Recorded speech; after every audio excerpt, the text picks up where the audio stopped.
እንዳልኩ ነው ብዙ ቅድም የነገርኩ ምሳሌ ነው። ማርያም አታማልድም የሚል ከመጽሐፍ ቅዱስ እስቲ አምጣ አይባልም። የለም መጽሐፍ ቅዱስ ላይ ማርያም አታማልድም የሚል የለም። ገብርኤል አያማልድም የሚል የለም መጽሐፍ ቅዱስ ላይ። ቅዱሳን አያማልዱም የሚል የለም።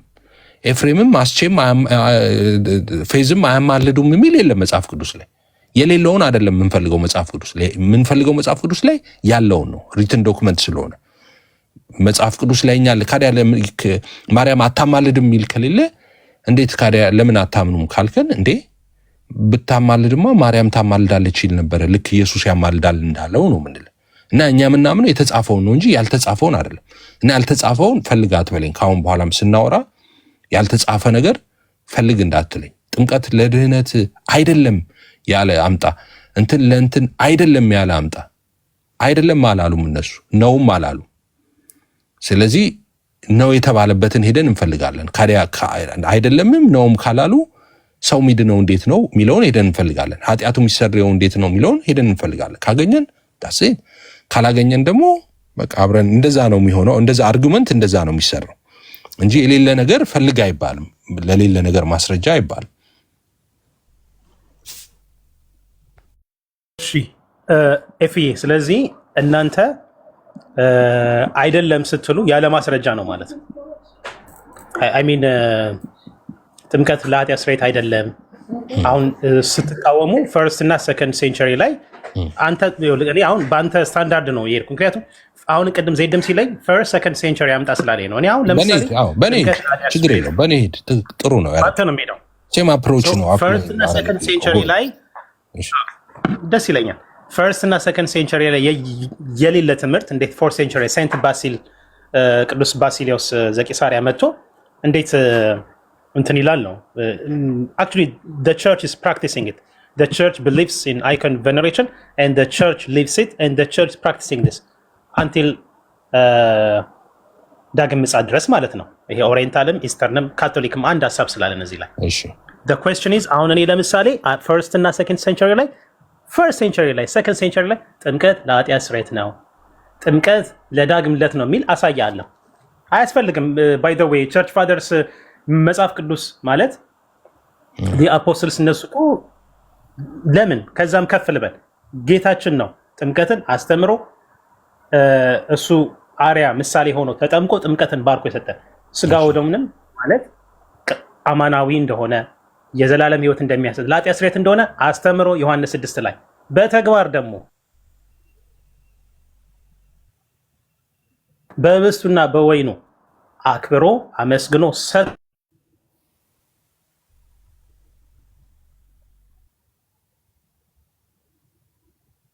ይቆራረጣል። አይ ቲንክ ፌዝ ነበር የቆሮንቶስ ክርስቲያን፣ ሌላም ብዙ መጥቀስ ይችላል። አንደኛ ቆሮንቶስ ምዕራፍ 11 ብዙ ነው። ባይብል ሰፖርት ነበር። እሺ ባይብል ጌታችን ሲያስተምር ኦኬ፣ እሺ ባይብል ምንድነው የሚለው? ጥምቀት ለኃጢአት ድነት ነው። ጌታችን ራሱ ነው በማርቆስ ወንጌል። ቅዱስ ጳውሎስ ጥምቀት ለኃጢአት እጥበት እንደሆነ ከኃጢአታችን የምንታጠብበት ከምንም በላይ ግን ፌዚ እንትን እያለ ነው። እየጠፋ ነው የምትመጣው፣ እየጠፋ ነው የምትመጣው።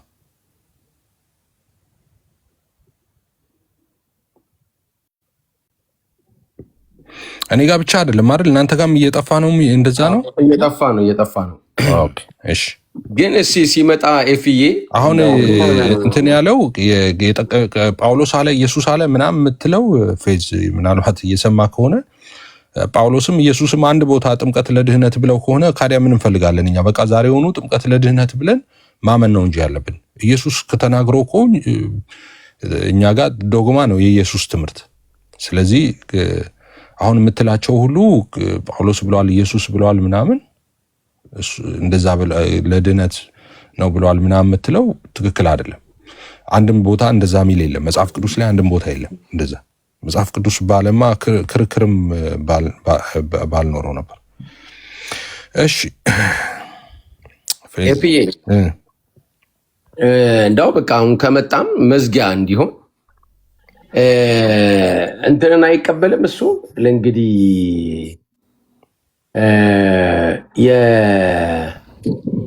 የካውንስል ኦፍ ኢሊቬራን ካውንስል ኦፍ ኢርሊቬራን እስቲ ሲገባ እንጠይቀዋለን። አሁን ምንድነው አርጊመንቱ እንትን ያለው ብዙ ጊዜ እንደዛ አይነት እንትኖች አሉ፣ አርጊመንቶች አሉ። አሁን ፌዝ የመጀመሪያው አይደለም፣ ብዙ ጊዜ ሰማለው የነበረውም። እኔ እንደውም የመጀመሪያው ሰው እንትና ይመስለኛል መምህር ምረታብ ይመስለኛል እንደሱ አይነት አርጊመንት አንድ ጊዜ አንስቶ ነበር። አንድ ቪዲዮን አይቼና መምህር ምረታብ አርጊመንቱ ምን ነበረ? ማርያም አታማልድም የሚል ከመጽሐፍ ቅዱስ አሳዩኝ በሏቸው የሚል ነው። እና እንዳለውም ማርያም አታማልድም የሚል መጽሐፍ ቅዱስ ላይ የለም። አታማልድም የሚል ማናቸውም አያማልዱም የሚልም የለም። ሲጀምር ቃላቱ ራሱ የለም መጽሐፍ ቅዱስ ላይ። ግን እንደዛ ሳይሆን መሆን ያለበት ማርያም ታማልዳለች ብሎ ካመነ ማርያም ታማልዳለች የሚል ማምጣት ነው። ልክኛ አሁን ኢየሱስ ያማልዳል ስንል ኢየሱስ ማማለዱን መጽሐፍ ቅዱስ ስለነገረን ነው። ኢየሱስ ያማልዳል ይላል፣ ኢየሱስ አማላጅ ነው እንላለን። ግን ማርያም ታማልዳለች ወይ እንደዚህ ቅዱሳን ያማልዳሉ እንደዚህ አይነት ማለት ሰፕሊኬሽን ሳይሆን በአጸደ ነፍስ ሆነው የሚለውን ኮንሴፕት ማለት እንደሱ አይነት ነገሮች ካሉ እናምናለን። ከሌሉ ነው ማናምነው እኛ። እና የእሱ አይነት አካሄድ አሁን እንትን ትክክል አይደለም። አጣይቁ ማለት ነው። ከመጣ እናወራለን። ገብቷል። ለካፌስ ገብቷል። ግን ከረጅም ጊዜ ይህን ሰላም በለው ሰላም ልበል እስኪ ሚዩት ሲያርጉ አንዴ ሰላም ልበል። እንዴት ነው? ዌልካም ቢኒ። ለምንድን ነው ይሄን ሁሉ ሰዓት ስጠብቃችሁ ለምንድን ነው ያላስገባችሁ? በእውነት እኔ አላየሁም። እኔ አሁን ራሱ ዞር ስል ነው ስጽፍ ሚዩት የምታደርጉኝ። እኔ ጌታ ምስክሬ ግን ያላየሁም። አሁን እኔ የሆነ ነገር እያየሁ ነበር እዚህ ጋር እና ዞር ስል ለአንተም ለኤፊም በውስጥ ጻፍኩላችሁ፣ እንዲሁም ደግሞ ለፌዝም ጻፍኩላችሁ። አይ ኦንላይን እንትኑ ላይማ ከሆነ አይገባልኝም ለኔ። እንዳንተ እኮ እኔ ደህና ናችሁ? ስልኬ የጅጅጋ ናችሁ? መቼም በቃ ትቅበዘበዛላችሁ አይደለ?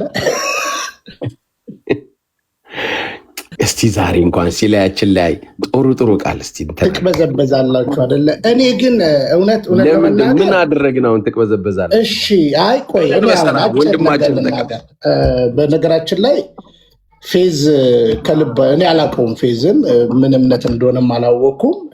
ከልብ አመሰግናለሁ። ዲያቆን ነው። ኦኬ ዲያቆን ነው። እሺ ከልብ አመሰግናለሁ። አይዞ እውነት ይዘህ በመሟገት ደስ ብሎኛል። እኔ አሁን ከቤተ ክርስቲያን ስመለስ እየተከታተልኩ ነበረ። ኤፊ ለጠየከው ጥያቄ ተገቢውን መልስ ነው የሰጠ። ምክንያቱም በአንደኛና በሁለተኛው ሴንቸሪ ላይ ክፍለ ዘመን ላይ ይህን ትምህርት ያስተማሩ አባቶች አምጣ አልከው፣ የተቃወሙ አባቶች አምጣ አለ። ትክክለኛ ነገር ነው የተናገረው። ምክንያቱም ይሄ ጉዳይ ስለ አይኮኖግራፊ እንግዲህ እኔ አሁን ችግሩ ምንድን ነው? ትንሽ አስቼ ፓስተር ሰለሞን ከተማ ኢትዮጵያ የተወሰነ ቴዎሎጂ ኮሌጅ አብረን ነበርን እና እነ ኤፊ ያው ምንድነው የኢትዮጵያ ቴዎሎጂ ኮሌጅ ላይ አልነበሩም። ግን አይኮኖግራፊ የሚለው ኮርስ ምንድን ነው?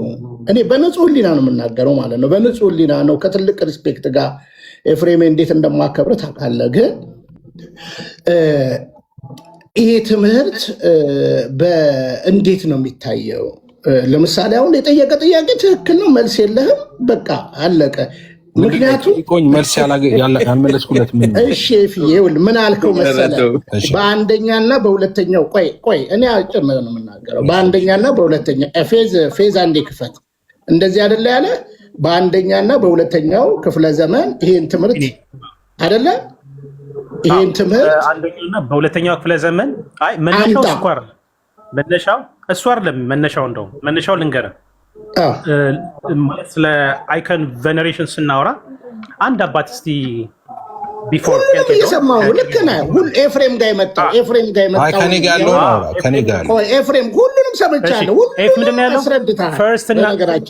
ፈርስት እና ሰከንድ ሴንቸሪ ላይ አይኮን ቬነሬሽን ይሄንን ትምህርት ያስተማረ ወይም ያለ አባት አለኝ። እኔ ግን ሰፖርት ያደረጋለን ስለነቱሪያ ያነሳችውን ዲቤት ያደረግከውን ያሸነፍከውን ነገር አየና የመጀመሪያና ሁለተኛው መቶ ክፍለ ዘመን ላይ ብሎ ጥያቄ ያነሳል ማለት ነው። እኔም በውስጥ ስጥር የነበረው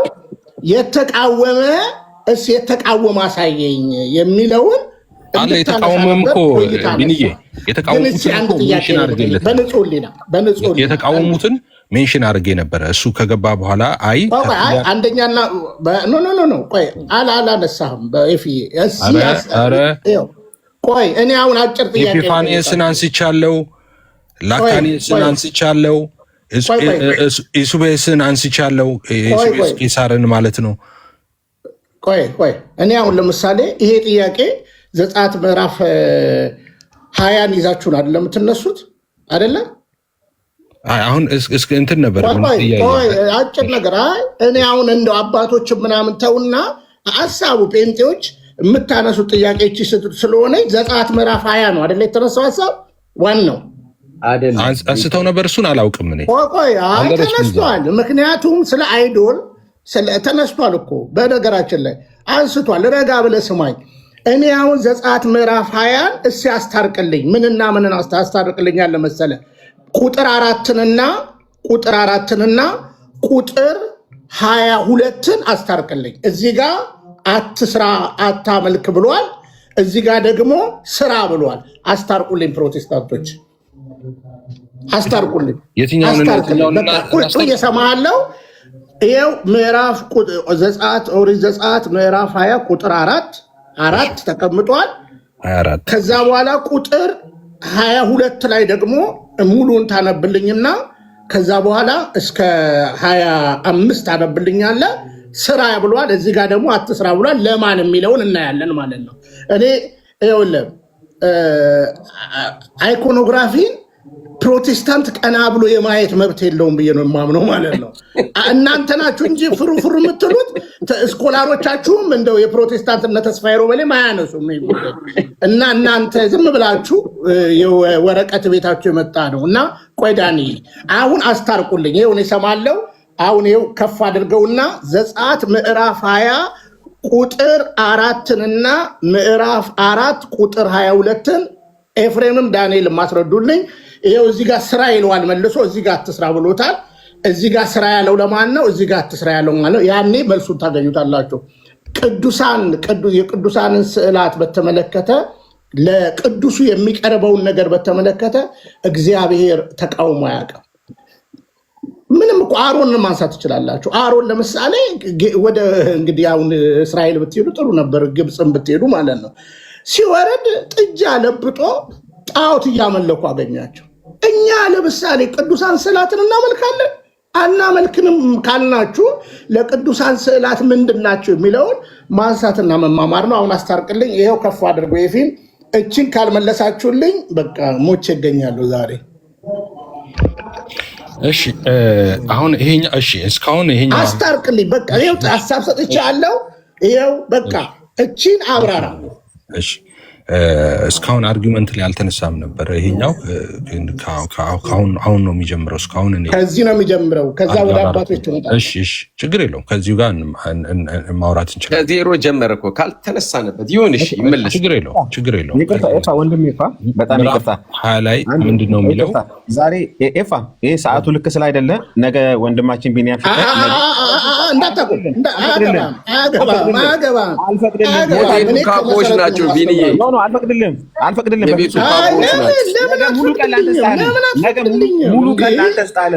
ሙሉ ቀን የቤቱ ካቦች ናቸው። ህግ አለው ቤቱ። ተሾመው ነው እሱና አንድ ደግሞ አለ ቃል ነው እንዴ ፓስተር ሰለሞን ከተማ አያግደኝም ብለህ ነው አይደለ?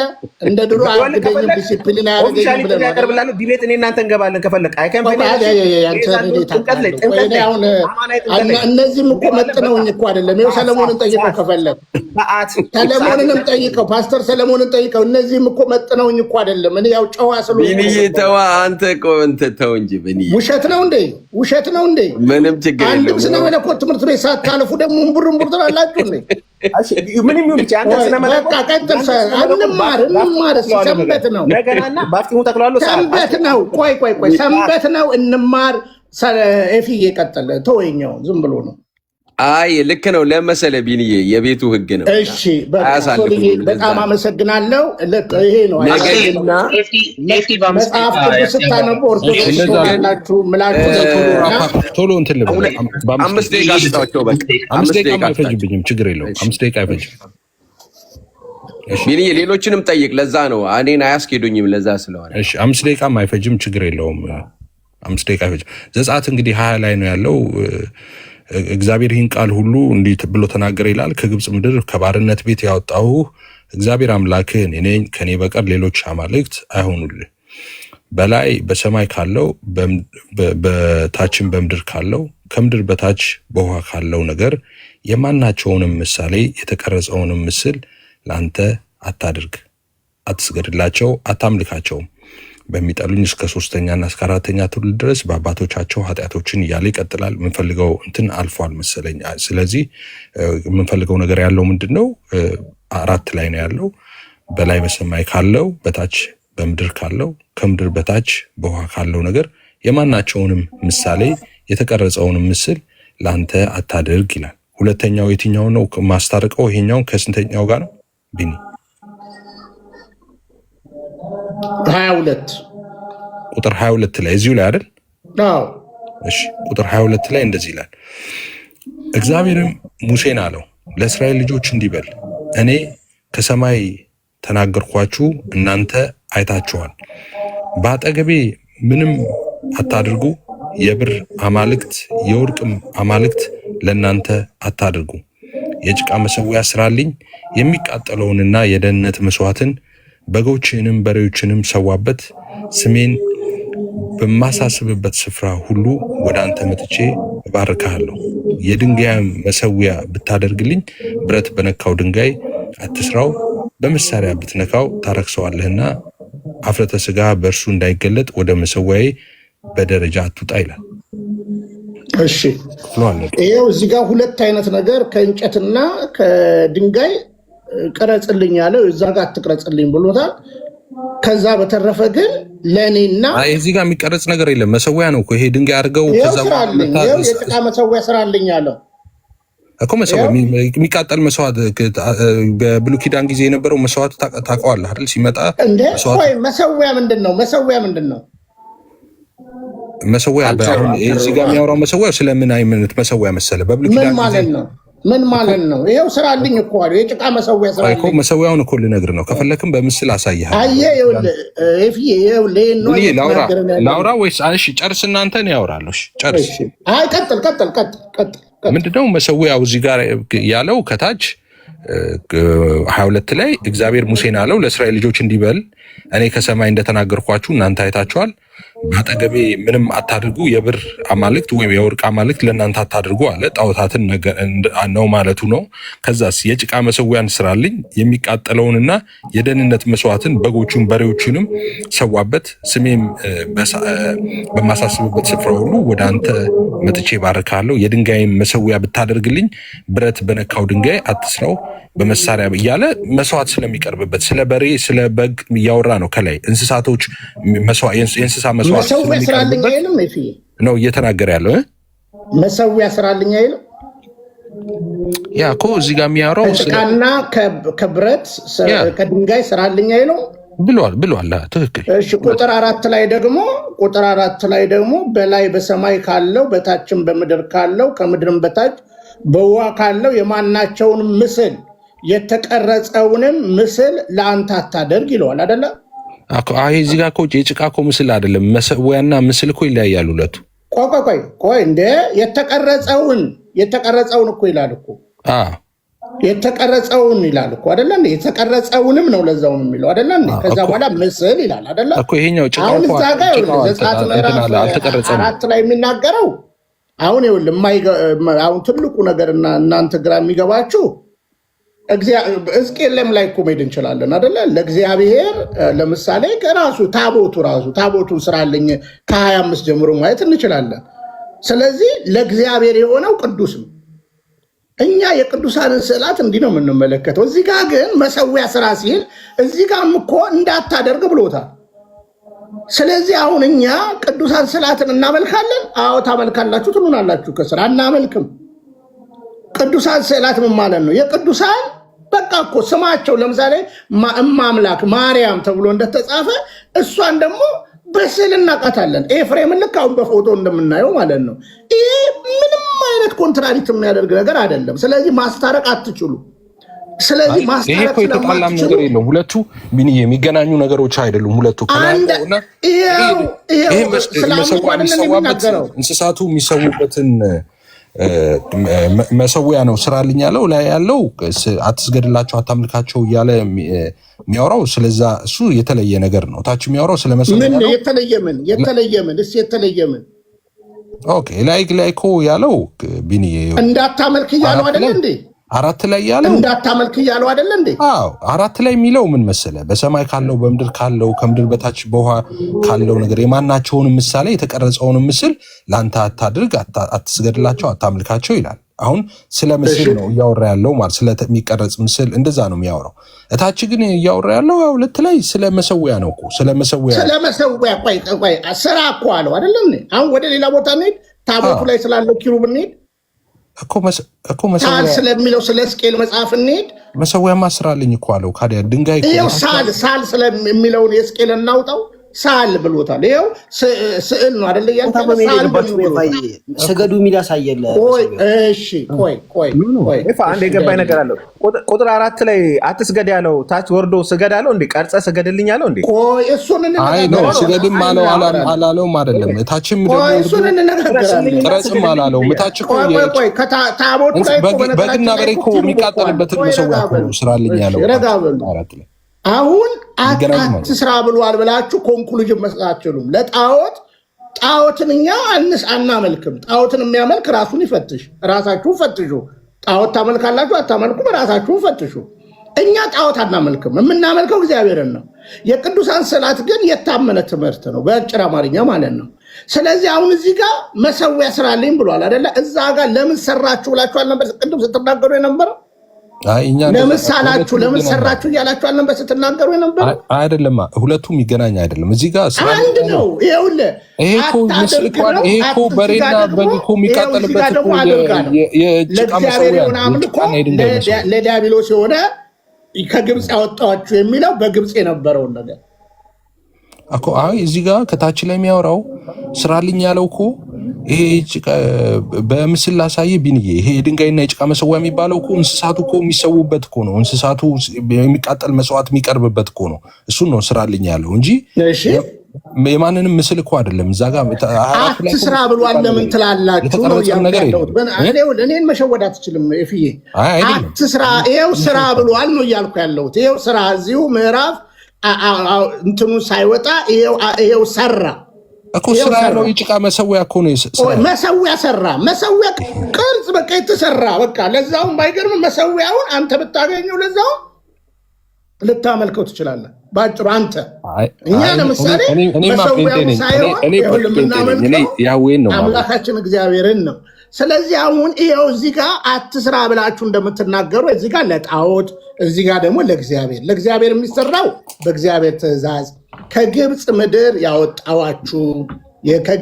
ያወጣዋችሁ እያለ ነው የሚናገሩ አይደለ?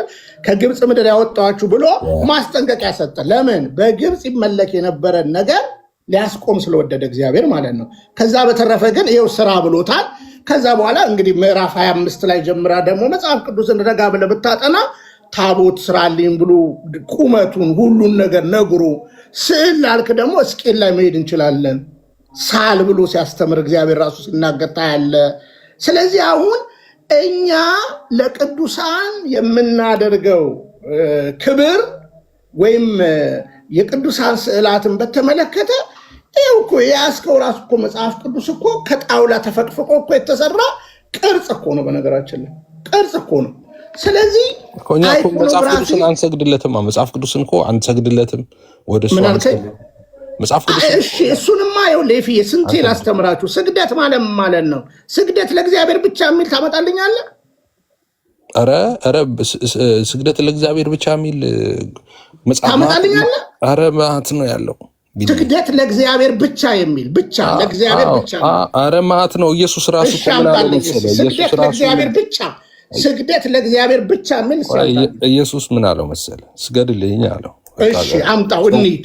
ጸልዮ እሺ እንየው እኔ ይኸውላችሁ ለአንተ ምን ያላቅም እነዚህ አሁን እኔ ተማሪ ሊሆኑ ይችላሉ። ማን ወንድማችን ወይ ቢኒያም ይኸውልህ ነገ በእግዚአብሔር ፊት ቃል እኔ አንተ ምን ያላቅም ወንድማለ አንተ ትንሽ ልጅ ነህ። ረጋ ብለህ አንተ ከነ ኤፍሬም ጋር ስናስተምራቸው እነ ኤፍሬምን አንተ ተማር ወንድሜ።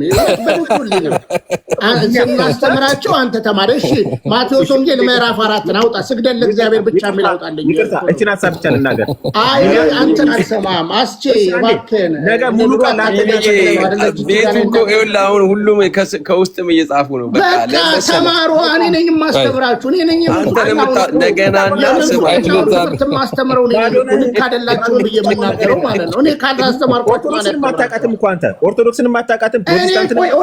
ፕሮቴስታንትን ጠንቅቄ አውቃለሁ። ፕሮቴስታንትን ጠንቅቄ አውቃለሁ። ረጋ በል እሺ። ኤፊ ማቴዎስ ወንጌል ምዕራፍ ብቻ የሚለውን አሳይ። ስግደት ለእግዚአብሔር ብቻ የሚለውን አሳይ። አታወርደው ግን በቃ ማሙሽ ቆይ እስኪ ስግደት ለእግዚአብሔር ብቻ የሚለውን አሳይ። ስግደት ለእግዚአብሔር ብቻ የሚለውን አሳይ። እሺ አንዴ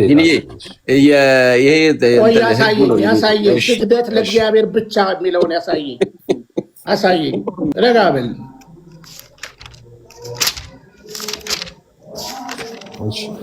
ስግደት ለእግዚአብሔር ብቻ። እሺ ማቴዎስ ወንጌል ምዕራፍ 4 ነው አይደል ያልከኝ? 4 እሺ ከ8 ጀምሮ እናንብበው። እሺ ደግሞም ዲያብሎስ እጅግ ረጅም ወደ ሆነ ተራራ ወሰደው፣ የዓለምን መንግስታት ሁሉ ክብር አሳይቶ ወድቀህ ብትሰግድልኝ ይህን ሁሉ እሰጥሃለሁ አለው። ያን ጊዜ ኢየሱስ ሂድ አንተ ሰይጣን፣ ለጌታ ለአምላክህ ስገድ፣ እርሱንም ብቻ አምልክ ተብሎ ተጽፏልና አለው። እሺ አይልም። አሁን ይኸውልህ በደንብ ስማኝ። አምልኮ ብቻ ነው የሚለው። አምልኮ ብቻ ነው እንጂ ስግደት ለእግዚአብሔር ብቻ የሚል አይደለም። ይሄ ቦታ ያለው ጥያቄ ሰይጣን ምንድን ነበር ያለው? ጥያቄው የሰይጣን ጥያቄ ምን ነበር? በጣም ጥሩ ስገድልኝ። በቃ ስለዚህ ስገድልኝ ሲለው ኢየሱስ ደግሞ ምን አለው? እኔ ደግሞ ስግደት ለሰዎች እንደተሰጠ በደንብ አሳያለሁ። ግን ፕሮቴስታንት ወንድሞቼ በንጹህ ሕሊና የምነግራችሁ ይህም መዝገበ ቃላት ታውቁታላችሁ። ይህም መዝገበ ቃላት የኢትዮጵያ መጽሐፍ ቅዱስ መዝገብ ቢያንስ መዝገበ ቃላት አንብቡ እንጂ በንጹህ ሕሊና እኮ ነው የምነግርህ። ስግደት ምን ማለት እንደሆነ ዲፋይን ያደርጋል። እና ለምን ስግደት ለእግዚአብሔር ብቻ የሚል ጥቅስ አላመጣልኝም። ሌላ መዝገበ ቃላት 2 አለኝ። ከፈለግ ካሜራ አብርቼ ሁለቱንም አሳያለሁ። እሺ አምጣው። ስግደት የሚለውን አምጣልኝ። እሺ አውጣልኝ። እሺ አሁን ይሄኛው እዚህ ጋር ይኸው አይልም። አምልኮ ብቻ ነው። ሰይጣን የጠየቀው ሪኩዌስት አደረገው ስግደት ነው። ስግደት ስገድልኝ ሲለው አምልኮ ለእግዚአብሔር ብቻ ነው የምንለው። ስግደት ለእግዚአብሔር ብቻ የሚል አይናገርም። የፊካ እንዴ ኢየሱስ እኮ በግልጽ ምን አለው መሰለ? አንተ ሰይጣን ለጌታ ለአምላክህ ስገድ ብቻ አምልክ ተብሎ እሱን ብቻ አምልክ። ስግደት ለእግዚአብሔር ብቻ ምን? እስቲ ኤፊ 2 ደቂቃ ስጠውና ይሄ ምን ማለት እንደሆነ ያብራራል። አንደኛ ስግደት የአምልኮ መገለጫ መሆኑን ራሱ ኢየሱስ እየመሰከረ ነው። ሁለተኛ ደግሞ ስግደት ለእግዚአብሔር ብቻ እንደሆነ እየተናገረ ሁለቱንም ነገር ነው እዚህ ጋር ኮንፎርም የሚያደርገው። ያ እንደዛ እኮ ነው ያለው።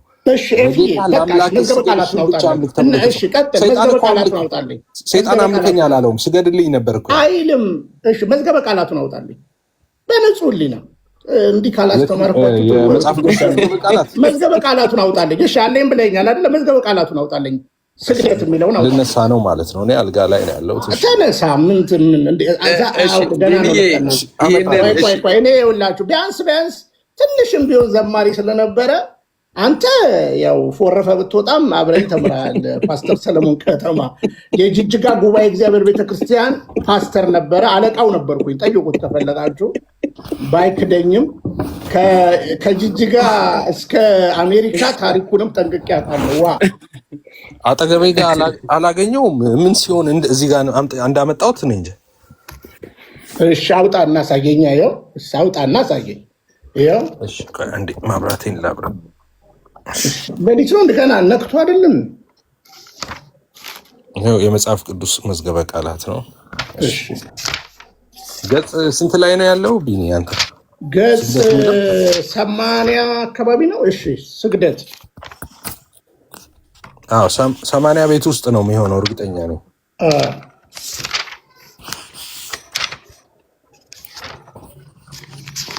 እችን በሰንበት ከሰጠኋችሁ ይበቃችኋል። አግኝቼዋለሁ። 88 ላይ ነው የምትፈልገው ከሆነ 88 ላይ። ይኸው እሺ፣ ቀጥል። ይኸው እንደዚህ ይላል። ስግደት ሰው በአምላኩ ፊት አምልኮን በታላቅ ሰው ፊት አክብሮትን ለመግለጥ ሲጎነበስ ራስን ማዘንበል። እሺ ቆይ ሰው በደንብ ረጋ ብላ አንብባት። በደንብ ሰው በአምላኩ ፊት አምልኮን አምልኮትን እሺ በታላቅ ሰው ፊት አክብሮትን ለመግለጥ ሊጎነበስ ራስን ማዘንበል አጽኖ ይልና ኢሳይያስ 46:2 ያመጣል። ከዛ በጉልበቱ ሲንበረከክ ይላል፣ አስተብርኮ ይላል። ሁለተኛ ዜናን ያመጣል። ወይም በግንባሩ በመሬት ላይ ሲወድቅ ይላል። ስግደት ዳንኤል 2:46 ያመጣና ይችላል ይላል። እነዚህ ሶስት አይነት ስግደቶች ናቸው። እንደ ሙሴ ሕግ ስግደት ለእግዚአብሔር ብቻ የሚሰጥ የአምልኮ መገለጫ ነው። ዘጸአት 24። እስቲ አንድ ጊዜ እንድገመው አብረን። ቢኒያው አንተ ያመጣኸው ነው እኮ የሚለው ምን አለ? እንደ ሙሴ ሕግ ስግደት ለእግዚአብሔር ብቻ የሚሰጥ የአምልኮ መገለጫ ነው። ዘጸአት 24። እሺ ዘጸአት 24 ይላል። ምን አለ? እንደ ሙሴ ሕግ ስግደት ለእግዚአብሔር ብቻ የሚሰጥ የአምልኮ መገለጫ ነው ይላል። ለእግዚአብሔር የሚሰጥ የአምልኮ ብቻ ለእግዚአብሔር ብቻ የሚሰጥ የአምልኮ መገለጫ ነው። አዎ ብቻ ነው የሚለው ብቻ ይላል እኮ እንደ ከላይ ያለውስ ቅድም ያነበብከውስ ለታላላቅ ሰው የተባለውስ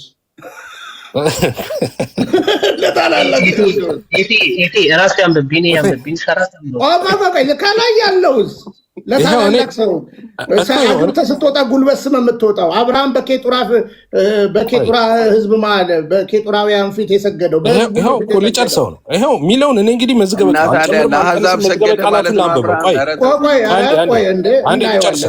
ልጨርሰው። እንደ ሙሴ ሕግ ስግደት ለእግዚአብሔር ብቻ የሚሰጥ የአምልኮ መገለጫ ነው። ዘጸአት 24። በዚህ ምክንያት መርዶክዮስ ለሐማ አልሰገደም። አስቴር 3:2 ጴጥሮስና የእግዚአብሔር መልአክ ስግደትን አልተቀበሉም። ሐዋርያት ሥራ 10:26 ራእይ 22:8 ክርስቶስ ግን የሰዎችን ስግደት ተቀበለ አምላክ ነውና። ማቴዎስ 28:9 ክርስቶስ በሰውነቱ ለአብ ሰገደ። ማቴዎስ 26:39 ሉቃስ 22:41 እሺ ተፈላጊ ስግደት በእውነትና በመንፈስ የሚደረግ ስግደት ነው። ዮሐንስ 4:24 በመጽሐፍ ቅዱስ ውስጥ ሊጨርሰው ነው። አንዳንድ ቦታ ለሰዎችና ለመላእክት ስግደት እንደተደረገ እናገኛለን። ይህ የአክብሮት እንጂ የአምልኮ ስግደት እንዳይደለ ልናስተውል ይገባል። ዳንኤል 2:46 ሁለተኛ ነገሥት 4:37 ሐዋርያት ሥራ ድገማትችን ይህም የአክብሮት ስግደት እንጂ ሁለት ይቀጥል።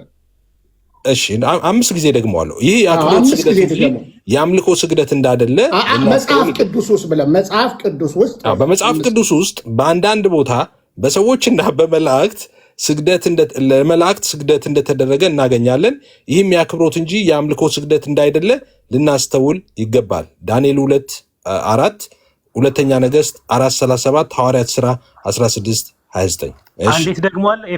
አንዴ ነገር በሱ ስለሚሰራ አሁን ሚት አድርጋ እንዴ መቀመጫ ነው እንዴ የኔ ድምጽ እኮ መዝገበ ቃላት አንብባችሁ በደቂቃ የሚያስከፍል ድምጽ ነበር የኔ ድምጽ እኮ። እሺ ለክርስቶስ ብቻ የሚለው ያስደግማችኋል። እንትን እናድርገው፣ ራፓፕ እናድርገው። ይኸው ምን ቀጥል 5 ብለኸኛል፣ ቃል ገብተልኛል። ቢኒዬ ጨረሰ። ስጦታ የሚል ገባ። ከዛ 5 ብለኸኛል። 5 ቅድሟን ደግማለሁ ብላለሁ። ቀጥል 2 ብላ አይ ገሽ አንድ ላይ ልምጣና ከመጀመሪያው አንድ ላይ ደግሞ በቃ ነገ ታስተምረናል። ችግር የለውም ደግመዋለሁ። ሰው ምንድነው የሚለው መሰላችሁ? በአጠቃላይ ይሄ ስለ ስግደት የሚያነሳው ይሄ መዝገበ ቃላት ነው። እንግዲህ ምንድነው የሚያወራው መሰላችሁ? ሲጀምር ምን አለ? ሰው በአምላኩ ፊት አምልኮን በታላቅ ሰው ፊት ደግሞ አክብሮትን ለመግለጥ ሲጎነበስ ራስን ማዘንበል ይልና አጽኖ ኢሳይያስ 46 በጉልበቱ ሲንበረከክ አስተብርኮ ሁለተኛ ዜና ይልና 6:13 ወይም ደግሞ ይልና በግንባሩ በመሬት ላይ ሲወርቅ ይላል። ከዛ በኋላ እንደዚህ ይላል። እነዚህ 3 አይነት ስግደቶች ናቸው ካለ በኋላ ልብ በሉ አሁን እሺ በደንብ አስተውሉ። እንደ ሙሴ ሕግ ስግደት ለእግዚአብሔር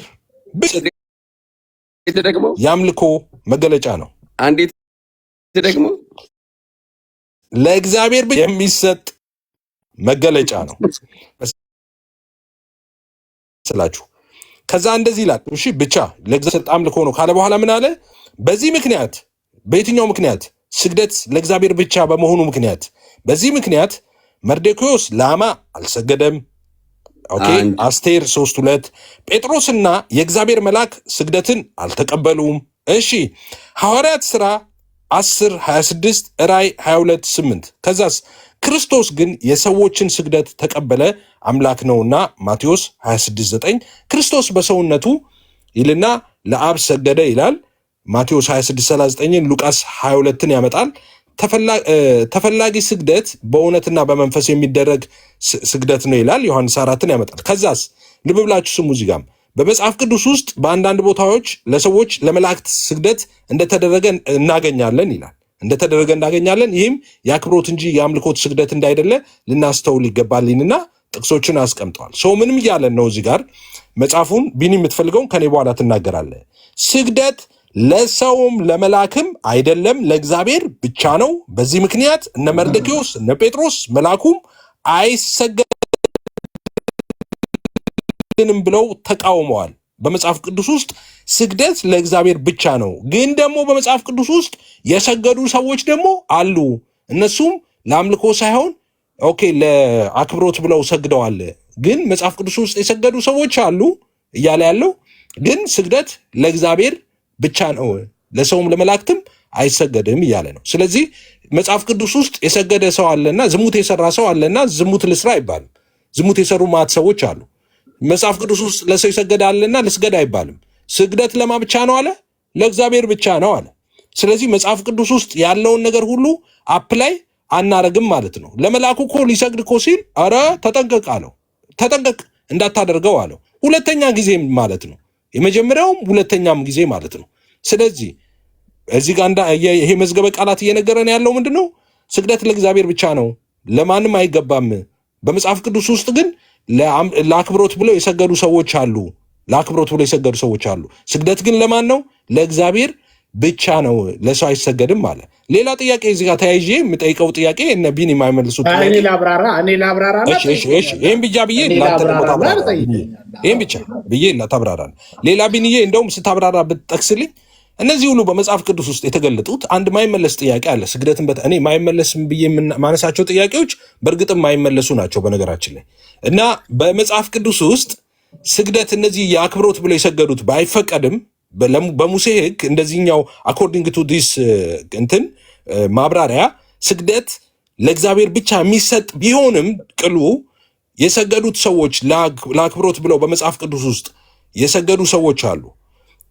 እነዚህ ሰዎች ግን ሲሰግዱ ፊት ለፊት ላገኙት ነው ኦኬ የሰገዱት የአክብሮት ስግደት ተብሎ የመጣው ማለት ነው። ፊት ለፊት ላገኙት ሰው ነው የሰገዱት፣ ለሰው ይሁን ለመላክ።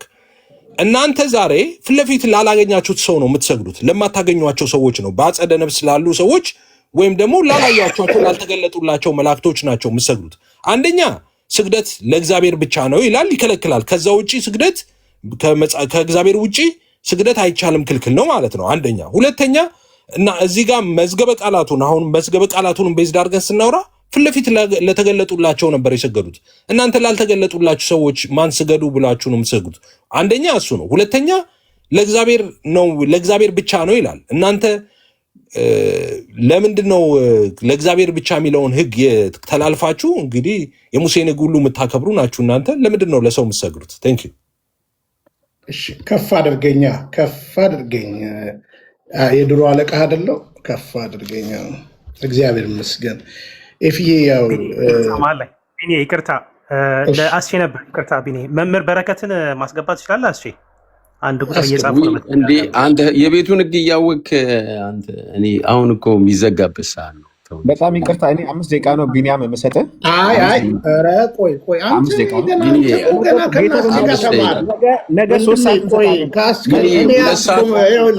ቤቱ 2 ሰዓት ነው የሚዘጋው። ቢኒዬ ነገ ሙሉ ለአንተ እንሰጥሃለን። ለአንተ ክብር ተብሎ እኔ አሁን ልናገር።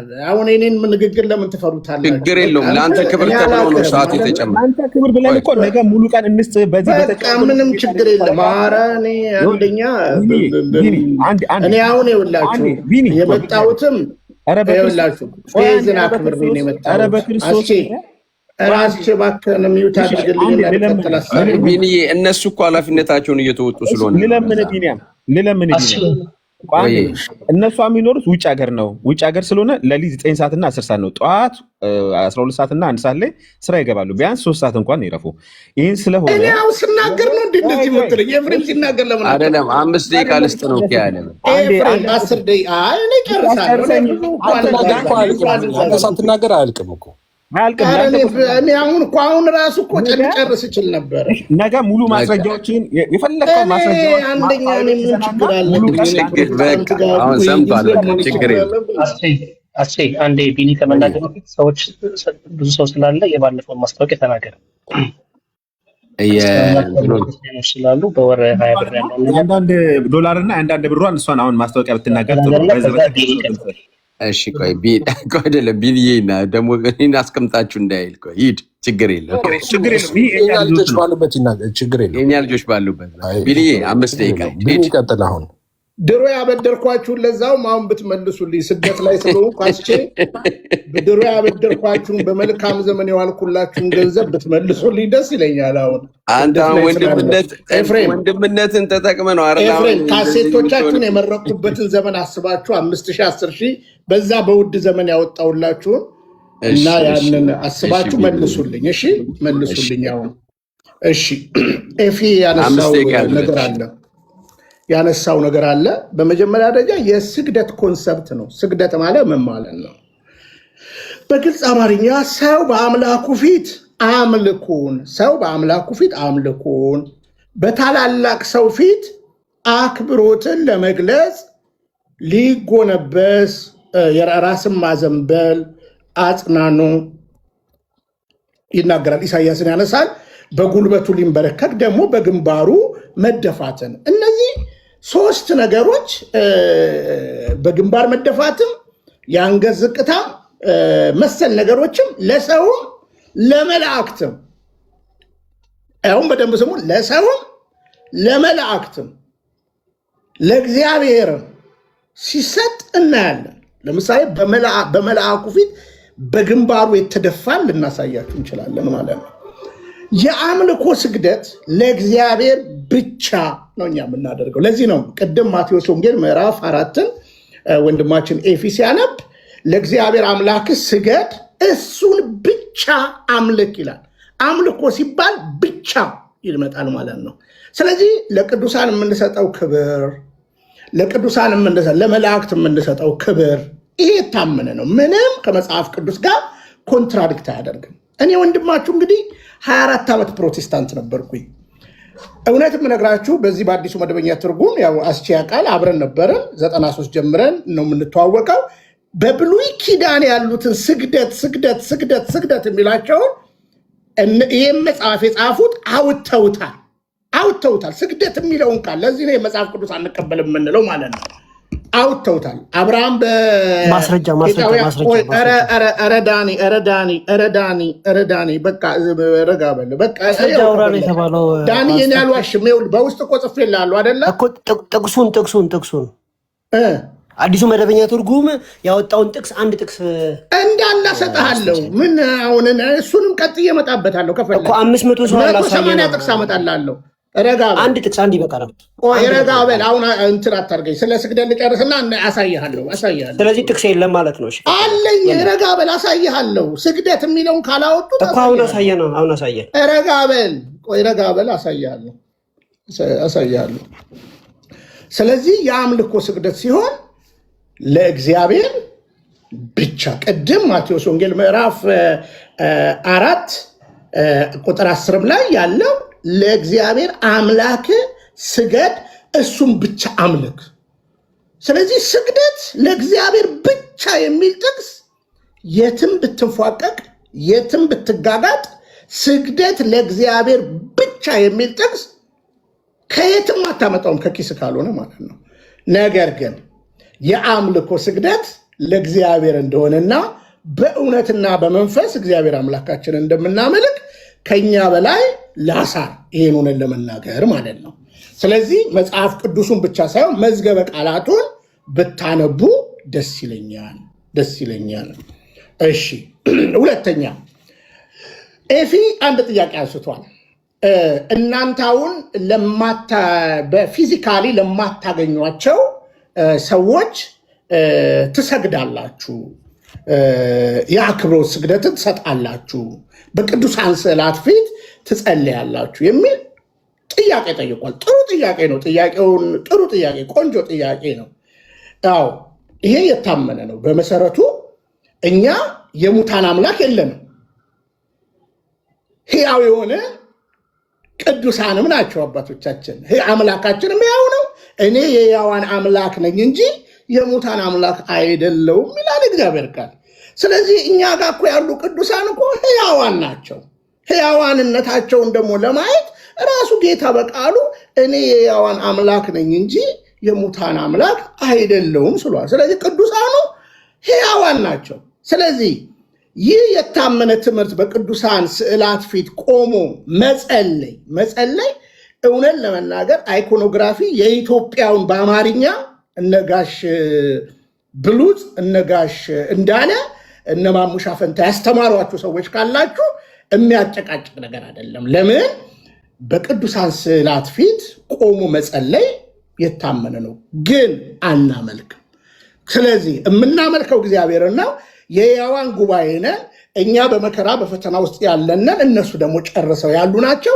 ነገር ግን በህሊናችን በሀሳባችን ቅዱሳኑ ልክ ወላጆቻችን በስጋ የተለዩን ወላጆቻችን በምናባችን ፊዚካሊ እንደሚመጡ ሁሉ ይህ የታመነ እውነት ነው እና ምንም ከሕያዋን ጋር ነው። ስለዚህ እኛ ጋር መቅረት ለምሳሌ እሱ ራስ ነው፣ እኛ ቅርንጫፎች ነን። እሱ ራስ ነው። ሰዓቱ አልቋልና ቆይ ልመጣ ነው። ፊት ቆሞ ስገዱ ያለው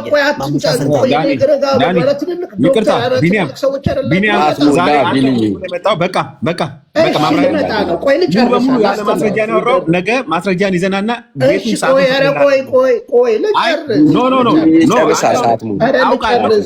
ልጨርስ በማምላክ ናፍቀዋል መመለስ ትፈልጋለህ? ፕሮቴስታንት መቼም ሰዓት ሙላ። አንተ ደግሞ ነገ ማስረጃ ልቀጥላ ነገ ማስረጃ ይዘናል። የማንለውን አትበሉን፣ የማናደርገውን አደረጋችሁ አትበሉን። እናንተ ትላንትን የመጣችሁት እውነተኛ ሐዋርያዊ ቤተክርስቲያንን በማታደርገውን በቅዱሳን ስዕላትን ታመልካለች ብላችሁ ስሟን አታጥፉ። መልእክቴ ነው። ዳኒ ያነሳልኝን ጥቅስ ልመልስና እጨርሳለሁ። ቢኒ እሷን ብቻ አንብብና ደግሞ አሁን እነሱ ዳንዬ መናገር ስላለበት ያልቃል ማለት ነው። በቃ ሰዓት። እሺ ዳኒ ጥቅሱን ንገረኝና ከሂብሩና ከግሪኩ ቼክ እናደርገዋለን። እባክህ በመጀመሪያ አማርኛው መች ገብቶ ነው ሂብሩና ግሪክ የምትለው? አዲሱ መደበኛ ትርጉም ተሳስቷል። አማርኛው መች ገብቶ ነው? አማርኛውን አንብብ። አሁን እየነገርኩ ያለሁት አንተ ያስከው መጽሐፍ ቅዱስ ነው። ይሄንን ሁለቱን አነጻጽር። ፕሊስ ወንድማችን ቢኒ አንብብልንና ቼክ እናድርገው። አዲሱ መደበኛ ትርጉምን ትተነው እንወጣለን። አዲሱ መደበኛ ትርጉም ነገርኩ፣ ትልቅ የክህደት ሸፍጥ የተሰራበት እኮ አንድ ጥቅስ ብቻ አንድ ጥቅስ። ረጋ በል እሺ። መጽሐፍ ቅዱስ ስታወጣ እሺ፣ ዝም ብዬ አንድ የክህደት ጥቅስ ነው የማሳየው። አዲሱ መደበኛ ትርጉም ለውጧል ያልከውን አንዱን ጥቅስ ታሳየንና አንድ ጥቅስ። አንድ ጥቅስ። አንተም አውጣ። እንደሱ ለምን ያወጣል? አንተ ኮምፒውተር ከፍቻለሁ። እሺ እንደው ቦምቡን ላምጣልህ። ለዛው ቦምቡን ጸረ ማርያም መሆንህን ቦምቡን ላምጣለህ። ከይቅርታም ቢኒ ስለ ስግደት ነው ያልከው። ለሆነ ችግር የለውም ጊዜው ሰድና እሱንም ላምጣለህ። 10 አመጣልሃለሁ 180 አመጣልሃለሁ ማለት ነው እኮ ነው። አይ ጊዜው ሰድ ነው ስለተጠየቅ ግዴ ለም ጊዜው ሰድ ነው። ራሻታ ቆይ ኧረ አሉኝ። እኔ ምን ችግር አለብኝ? ሳስተምር የከረምኳል እንዴ? ረጋ በል ምን ታደርግ? ይኸው እሺ ሉቃስ ቦምቡን ላምጣለህ። ጸጋ የሞላብሽ የሚለው እንዴት እንዳወጣችሁት ይኸው ሉቃስ ምዕራፍ ቢንዬ ደግሞ አሁን ያልከው ምንድነው? ጌታ ስግደት ስግደት ይኸው ቆይ ስግደትንም እቀጥልላለሁ፣ ግን ይሄኛው ዋናውን ላንሳ። ዋናው እሺ የሉቃስ ወንጌል ምዕራፍ 1 ቁጥር ከሴቶች መካከል የሚለው ነው 28 እሺ እሱ ግሪክ ውስጥ አለ። እኔ አሁን አንተ ግሪክ እያልክ ራሴ ቤት ገብቼ ነው በደንብ ተምራል። ግሪክ ውስጥ የለም አለ። ለምን ጸጋ የሞላብሽ የሚለውን ለምን አወጣችሁት? ለምን አወጣ? ጸጋ የሞላብሽ የሚለውን ለምን አወጣ? እሺ አንድ ጊዜ ላውራ። ጸጋ የሞላብሽ የሚለውን ለምን አወጣክ? አሁን ዝም ይባላል? ጥያቄ ጠይቀኛል እንዴ? ይኸው አወጣሁልህ እኮ። ይኸው ጸጋ የሞላብሽን ቀይራችሁታል እኮ። ለመልስ ዝም በላ። ቀይራችሁታል እኮ ጸጋ የሞላብሽ የሚለውን ቀይራችሁታል። ለምን ቀይራችሁት? እሺ ኦኬ ወንድማችን ጸጋን የሞላሽ ሆይ የሚለውን ለምን አወጣችሁ ነው ያለው። ኦኬ ካስፈለግ ከፍታለሁ፣ ካልተስማማ ችግር የለውም። ይሄ ቃል 2 ቦታ ነው ያለው በእኛ መጽሐፍ ላይ ማለት ነው፣ በዚህ በ54ቱ ላይ። ግሪኩ ጋር ግን 1 ቦታ ነው ያለው፣ 1 ቦታ። ስለዚህ ግሪኩ አንዴ ተረጋጋ። ግሪኩ ጋር ያለውን አልቀነስ ነው አለ አዲሱ መደበኛ ትርጉም ውስጥ ማሳየት ይቻላል። ግሪኩ ውስጥ የሌለውን ግን ሁለተኛውን አዲሱ መደበኛ ትርጉም ኦሚት አድርጎታል። ስለዚህ አዲሱ መደበኛ ትርጉም ውስጥ ጸጋን የሞላብሽ የሚለውን ማሳየት ይችላለሁ። ሌላ ቦታ 42 ቁጥር ላይ መሰለኝ ካልተሳሳትኩ። ተስማማን? ምን አልክ? ኧረ እባክህ ቦታውም 28 እባክህ የ28ቱ ወጥቷል። ከዛ 42 ላይ ነው ምናምን። ለምን አወጣችሁ? ጸጋ የሞላብሽ የሚለውን ለምን አወጣችሁት? አሁን አማርኛ ላይ አላልከኝም እንዴ? ለምን ታጭበረብራለህ? አንድ ጊዜ ወይ አሁን ለምን አወጣኸው? አስቼ አንድ ሚዩት አድርግልኝና ከዛ በኋላ ወደ ስግደቱ ቀጥልላለሁ። 180 እጨርሳለሁ። አረ ቢኒ ጎሽ ጨርሳ። ቢኒ አንተ ደግሞ በቃ አንተ አውጥተነዋል አላወጣነውም ነው አይደል የሚገባው? አላወጣንም። ስግደቱንም ልመጣለት እኮ ነው። አላወጣነውም ካለ አስገባው። ቢኒ አንተ ራስህ ማይኩን ዝጋዋ። ተዋ ይሄኛውን አዘጋው። እኔ እኮ ግልጽ ጥያቄ እኮ ነው የምጠይቀው። አላወጣንም ምንም ጥቅሳል እሱ ሊናገር ነው። አንተ ዝም በላ። ጸጋ የሞላብሽ የሚለውን አውጣን። ቦምቡን ላሳየ። ከዛ ስለ ስግደት ልመለስ አልኩ። ስለ ስግደት ደግሞ ቀጥዬ እመለሳለሁ። ስግደት በብሉይ ኪዳን ያሉትን ስግደት በጠቅላላ ኧረ ቢኒ በጌታ በቃ ጨርሱ። እኔ ካላስተማርኳችሁ ማን ያስተምራችኋል? እሺ ዳንኤል ለምን አወጣችሁ? ለምን እንዳስተማሪ ደግሞ ዝም በል። እንዳስተማሪ ደግሞ ዝም በልና እኔ ደግሞ ላውራ። አንተ ብቻ አይደለም እኮ የምታወራው አይደል? ኦኬ ሚዩትር ስለሆንክ አንዴ ለመስማትም ተጠቀምበት። ታች ያላችሁ ሰዎች ጸጋን የተሞላሽ ሆይ የሚለው መጽሐፍ ቅዱስ በ54 መጽሐፍ ቅዱስ አይደለም የሚለው የሞላብሽ ሆይ ማለት ሚዩት አታደርጉ። ኧረ ቢኒ ታዲያ አንተ ነህ እኮ ወዳው አይደለም እኮ ቢኒ ተዋ። አንተ ደግሞ በጣም እየረበሽክ ነው አንዴ ቢኒ። ማለት መሰማማት አለብን። ያንተም ሰዎች ይታዘበዋል። እኔ ደግሞ ምንም እኮ አላረኳችሁ። ሚዩት አታድርጉኝ። ጸጋ የሞላብሽ የሚለውን ለምን አወጣችሁት? እኔ የእሱን አስተያየት አረጋግሞ በቃ መልስ ይመለስ። ከዛ ወደ ስግደቱ እንመጣለን። ኦኬ ቴንክ ዩ። ነገ ነው ስግደቱ እኮ። ዝም በላ። እንዴት ነው ዝም ማለት አትችልም እንዴ? እኔ አይደለሁም እኮ አስቴር የሚያወራው። ኦኬ ቴንክ ዩ። አንተ ነው የምታወራው። አስኬማ ዝም ብሏል። እሺ የሁላችሁ ታች ያላችሁ ሰዎች አዲሱ መደበኛ ትርጉም ውስጥ ስለ ማርያም ጸጋን መሞላት አለ። 54 ውስጥም አሳየኝ።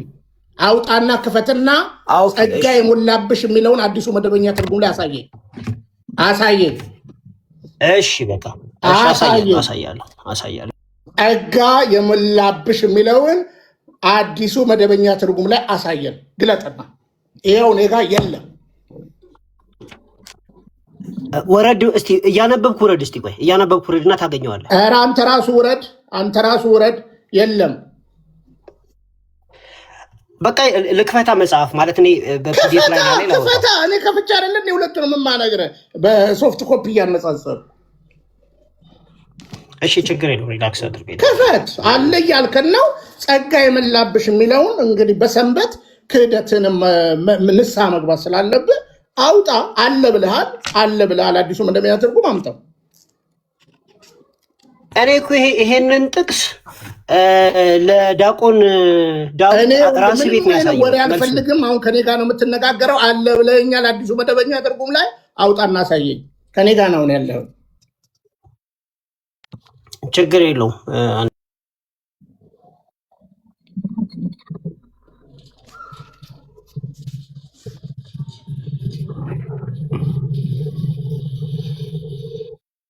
ስለ ስግደት ደግሞ አንድ ሁለት ጥቅስ አሳየና እንዴት እንዳወጣችሁት ከዛ ትመረምራለህ። አንተ ራስህ ስትፎክር ነበር እኮ ጻፉልኝ ምናምን ስትል ማለት ነው። በውስጥ ጽፌልሃለሁ። ደግሞ ለእኔ ትነግረኛለህ። የመጽሐፍ ቅዱስ እኮ በእኛ ኧረ በጌታ በእናትህ እንዴ ቢኒ ተው አንተ እሱ በእኛ አይደለ እንዴት ታተመው? አስቼ ትዝ አይልም እንዴ? ጋሽ አንተን ሰማህ እኮ። አውጣና አሳየኝ። ክፈትና አለ ካልከኝ አውጣና አሳየኝ።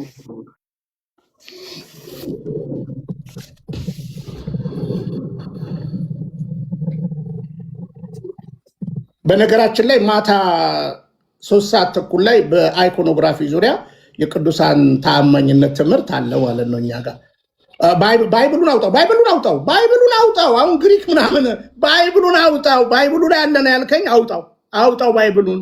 አውጣው አዲሱ መደበኛ ትርጉም። እሺ አለ አንብብልን። ታዘቡ እንግዲህ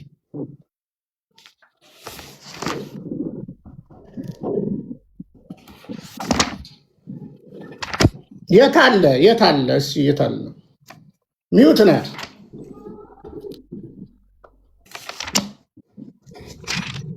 ሚውት አድርግ። አንድ ሚውት አድርግ። እሺ ድምፅ ስለምታስገባ ማለት ነው። መልአኩም እርሷ ወዳለችበት ገብቶ እጅግ የተወደድሽ ሆይ ሰላም ላንቺ ይሁን፣ ጌታ እግዚአብሔር ከአንቺ ጋር ነው አለ፣ አንቺ የተባረክሽ ነሽ አላት። እዚህም ጋር and the angel came unto her and said you are highly favored, እጅግ የተወደድሽ highly favored። ስለዚህ የተወራ ከሆነ highly favored ማለት የተወደድሽም ማለት ነው። highly favored እጅግ የተወደድሽ ማለት ነው። ተስማምተናል? የግሪኩ እንደዛ ነው የሚለው highly favored። ታደርጉኛላችሁ። እየሞገትኩት አይደለ እንዴ? ጸጋ የሞላብሽ ያረከው ቀደም አንተ ራስን ያረከው ጸጋ የሞላብሽ ወጥቷል አልወጣም? አለ ጸጋ የሞላብሽ የሚለው ግሪኩ ሃይሊ ፌቨርድ ስለሚል ግሪኩን አትበለኝ። ግሪኩም አይልም። አሁን ጸጋ የሞላብሽ የሚለው አለ ወይ? ጸጋ የሞላብሽ የሚለው አለ ወይ? መልስ ስጠኝ። አለ የለም?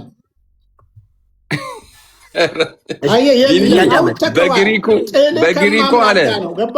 ጥል ከክርስቶስ እናት ጋር ነው። ጥል ይኸው አውጥተከዋል።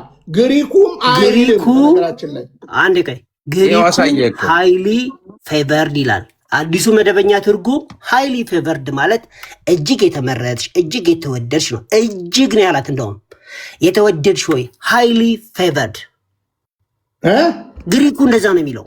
እሺ ስለዚህ አዲሱ መደበኛ ትርጉም ከግሪኩ ጋር የሚስማማ ነው። ሃይሊ ፌቨርድን አውጣው። የግሪክ ትርጉም ሃይሊ ፌቨርድ ራሱ አሁን እኮ የግሪክ ትርጉሙን የግሪክ ማብራሪያውን አምጣው። አታጭበርብረኝ። እኔን አታጭበርብረኝ። አንብበው። ያው በመጀመሪያ እዚህ ጋር መስማማት ያለበት አምጣው። ዳኒ እኔ አልሸውድም። ይኸውልህ ከጸሐፊውም ጋር ተናግሬያለሁ። ተሳስተናል፣ እናስተካክላለን ያሉት መልሰው የግሪኩ ብለህ አታደናብር። መልስ መልስ የግሪኩን አንድ ጊዜ እሺ እዚህ ጋር ታች ያላችሁ መልሰዋለሁ። እኔ አልደነገጥኩም። ይኸው እዚህ ያለ አንብበው ምንድን ነው የሚለው ሙሉ አንድ ጊዜ እዚህ ጋር የሚለው ካሪቶ የሚለው from the original ካሪቶ ምን ማለት ነው እኮ to grace include with special honor special ክብር በቃ ጸጋ የመላብሽ ማለት ነው። በቃ ጨረስን ማሙሽ ጨረስን። እኔ ይኸውልህ ቻው በቃ ጸጋ የመላብሽ ማለት ነው። ዝም አሰኝልኝ። ቤታቸውም እንደዚህ ነው ያስባለው። ኧረ ይጨርስ እንጂ ኧረ እንዴ ቢኒዬ አንተ እኮ በቃ አሁን እሱ ሐሳቡን ጠየቅከው አይደለ? እሱ ሐሳቡን ደግሞ ያብራራ። በቃ አሁን ዳንዬ ይሄድ ቀጥል። እሺ እዚህ ጋር ወገኖች እንደምታዩት ይሄ ኢንተርሊኒየር የኢትዮጵያ አዲሱ መደበኛ ትርጉም ጸሐፊዎች የጻፉት አይደለም።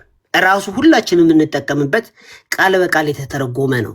የኛ የኢትዮጵያ አይደለም፣ የአማርኛም አይደለም። ስለዚህ ኢሚዲየትሊ ምን ብሎ ተርጉሞታል?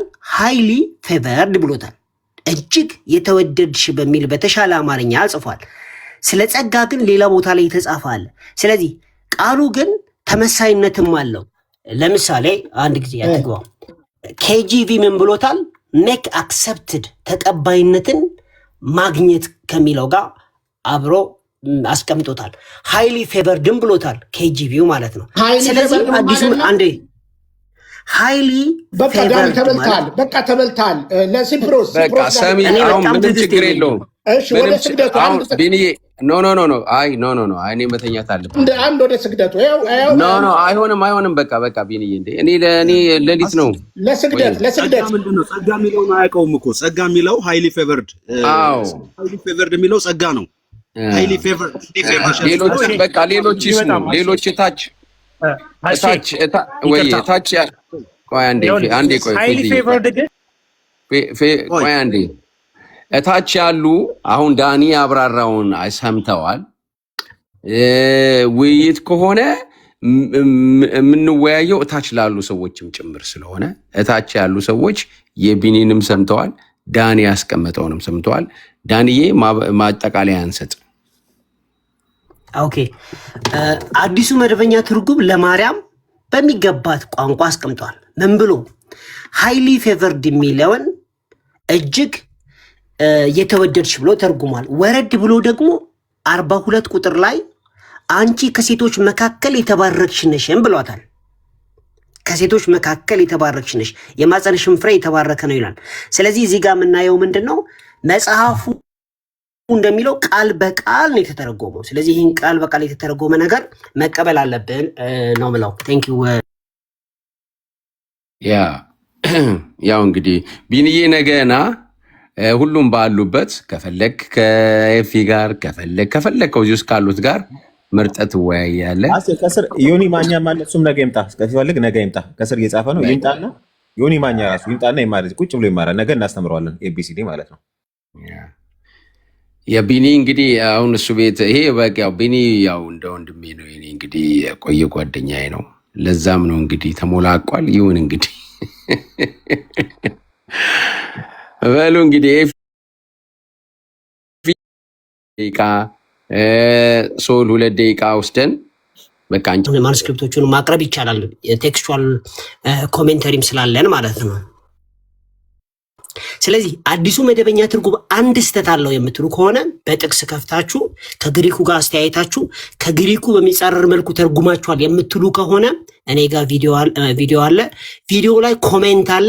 ኮሜንት ሴክሽን ውስጥ ገብታችሁ ይኸው ከግሪኩ ጋር አስተያይቻለሁ፣ ግሪኩ ውስጥ የሌለ ነገር እናንተ ጨምራችኋል ወይ ለውጣችኋል ዶክትሪን ለውጥ በሚያመጣ መልኩ ብላችሁ እንድታስቀምጡ እንጠይቃለን። ከሌለ ግን ዝም ብላችሁ ስም እያጠፋችሁ ነው ለማለት ነው። ዩር ብለስ ቴንክ ዩ። ያ አሁን ለምሳሌ ውሸት ነው ምናምን የምትሉ አሳይቷችኋል። ከዛ ሄዳችሁ ከግሪኩ ጋር ማስተያየት ነው። በቃ ምንም ችግር የለው። እኔ ደግሞ አንድ ነገር ላሳያችኋል። እሺ ትልቁ ላይ አድርጉኝ እና አንድ ሰው ግን መጽሐፍ ቅዱስ የያዘ ሰው እፈልጋለሁ። መጽሐፍ ቅዱስ ሌላ የሚያነብልኝ የትኛው? የአዲሱን መደበኛውን ወይስ ማንኛውም መጽሐፍ ቅዱስ ማንኛውም? እሺ ማንኛውም ያ ይዣለሁ። እሺ ኤፌሶን 1:17 አውጣልኝ። እሺ ኤፌሶን 1:17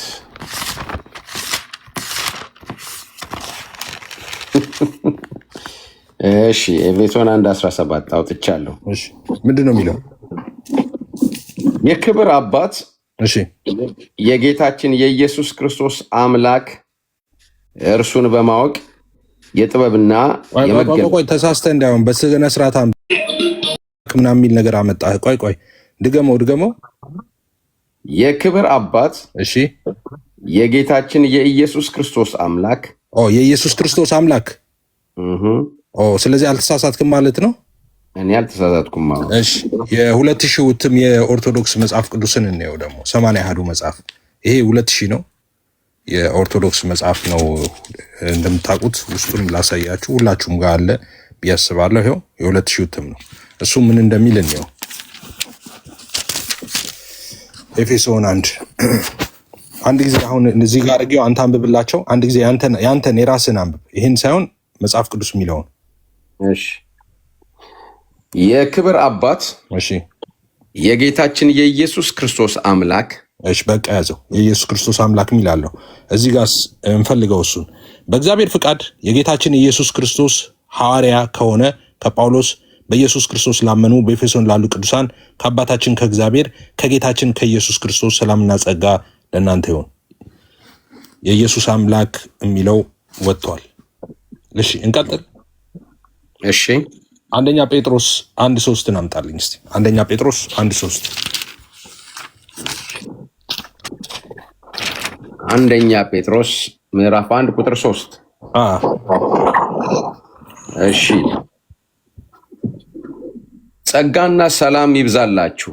እሺ ኢየሱስ ክርስቶስ ከሙታን በመነሳቱ እሺ ለያው ተስፋና ለማይጠፋ እድፈትም ለሌለበት ለማያልፍም ርስት እንደ ምሕረቱ ብዛት ሁለተኛ የወለደን የጌታችን የኢየሱስ ክርስቶስ አምላክና አባት ይባረክ።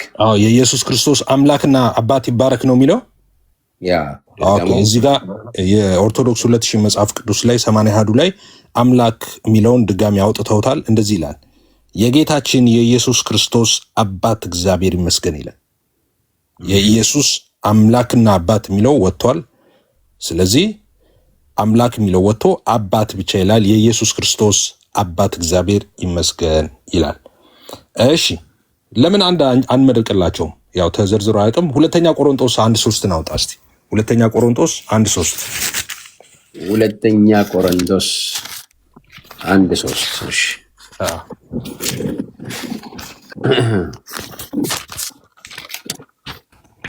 መልካም አንብበው። ሁለተኛ ቆሮንቶስ 1:3 አንብበው። እሺ የርኅራኄ አባት እሺ የመጽናናት ሁሉ አምላክ እሺ የሆነ የጌታችን የኢየሱስ ክርስቶስ አምላክና አባት ይባረክ። እስቲ አንድ ጊዜ ድገምላቸው። የርኅራኄ አባት እሺ የመጽናናት ሁሉ አምላክ የሆነ እሺ የጌታችን የኢየሱስ ክርስቶስ አምላክና አባት ይባረክ። ኦኬ እሺ የኢትዮጵያ ኦርቶዶክስ ተዋሕዶ ቤተክርስቲያን የ2000 እትም 80 አሐዱ ላይ እንፈልገው የኢየሱስ አምላክ የሚለውን ማለት ነው። እንደዚህ ነው የሚለው፣ የምህረት አባት የመጽናናት ሁሉ አምላክ የጌታችን የኢየሱስ ክርስቶስ አባት እግዚአብሔር ይመስገን። አባትና አምላክ የሚል የለም። አባት እግዚአብሔር ይመስገን። አንድ ልመርቅልህ እንድትተኛ፣ ዝም ብለህ እንድትተኛ። እሺ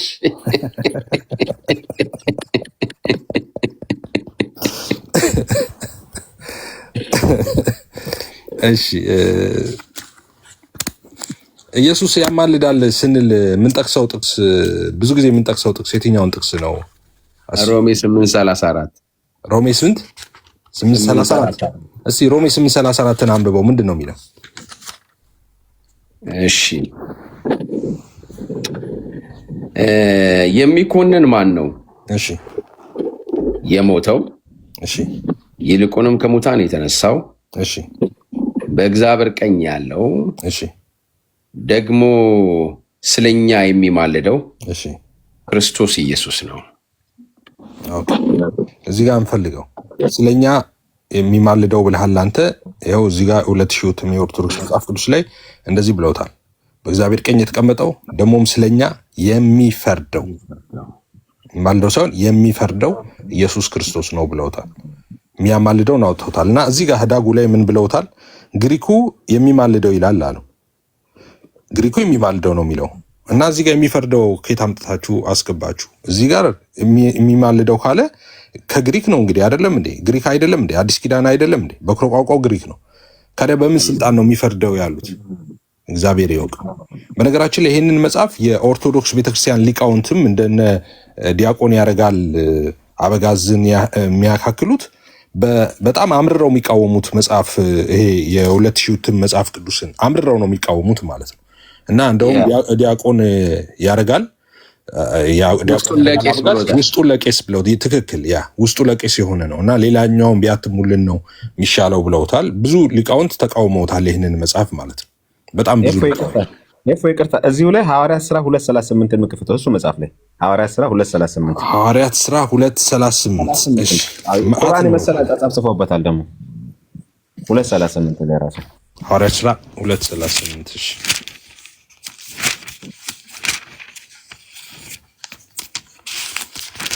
2:38 እሺ። በመጀመሪያ እሱን ታነበዋለህ። መጽሐፍ ትክክለኛው መጽሐፍ ላይ ያለውን ታነበዋለህ። እሺ።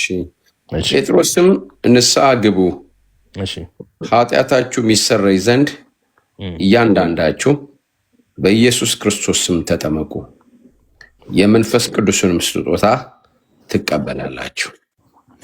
እሺ 38 ነው ያነበብከው። እኔ ደግሞ 38 እሺ፣ በዚህ ላይ ላንብበው። ጴጥሮስም ይላል 38 ማለት ነው። ጴጥሮስም እንዲህ አላቸው፣ ንስሐ ግቡ፣ ሁላችሁም በክርስቶስ ኢየሱስ ስም ተጠመቁ፣ ኃጢአታችሁም ይሰረይላችኋል፣ የመንፈስ ቅዱስንም ጸጋ ትቀበላላችሁ።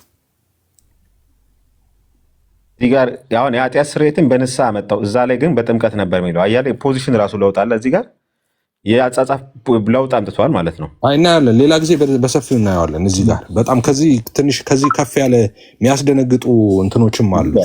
በነገራችን ሌላ ቦታ ላይ መላእክቶች እግዚአብሔርን ሲያሙት ታያለህ።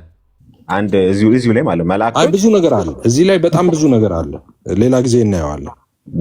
ዘፋኝ የሚለው በምሳሌ ዘፋኝ መንግስተ ሰማይ አይገባም ይላል አይደል መጽሐፍ ቅዱስ።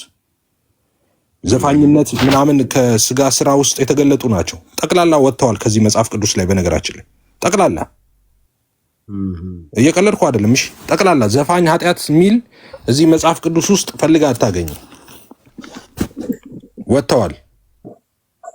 ከፈለክ ማንበብ እንችላለን። ገላትያ 5:21 ብቻ እንዴ ገላትያ 5:21 ይሄ መጨረሻውን። እሺ የመጨረሻውን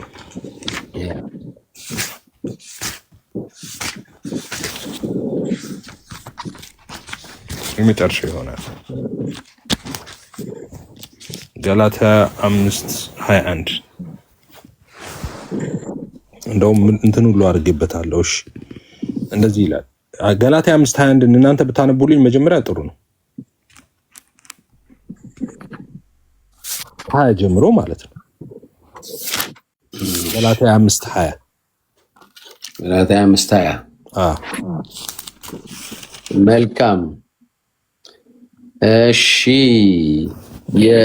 ከ19 ልጀምረው። የስጋ ስራም የተገለጠ ነው። እሺ እርሱም ዝሙት፣ እሺ ርኩሰት፣ እሺ መዳራት፣ እሺ ጣዖትን ማምለክ፣ እሺ ሟርት፣ እሺ ጥል፣ እሺ ክርክር፣ እሺ ቅንዓት፣ እሺ ቁጣ፣ እሺ አድመኝነት፣ እሺ መለያየት፣ እሺ መናፍቅነት፣ እሺ ምቀኝነት፣ እሺ መግደል፣ እሺ ስካር፣ እሺ ዘፋኝነት። እሺ እዚህ ጋር ዘፋኝነት የሚለው ዘፋኝነት የሚለውን አውጥተውታል። ምን አሉት? የለውም የለውም ጨርሶ ነው አቮይድ አረ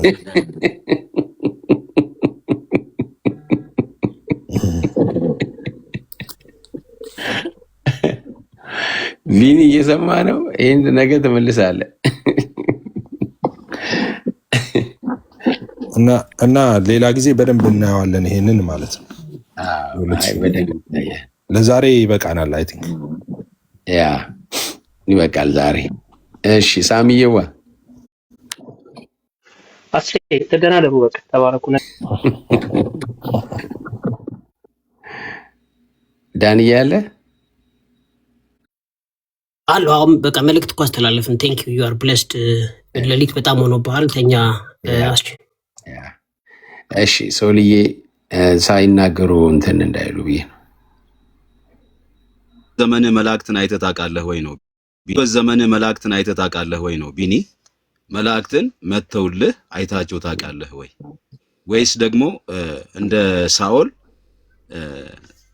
የሞቱ መናፍስቶችን ፍለጋ አይነን ስትጨፍን እነሱ የሞተው የመናፍስቶች አይመጡብህም ወይ? እንዳው እንደዛ ይመጡልኛል ብለህ ሰልፊ ስትቆም እነኝም በደንብ ሰልፊ ስትቆም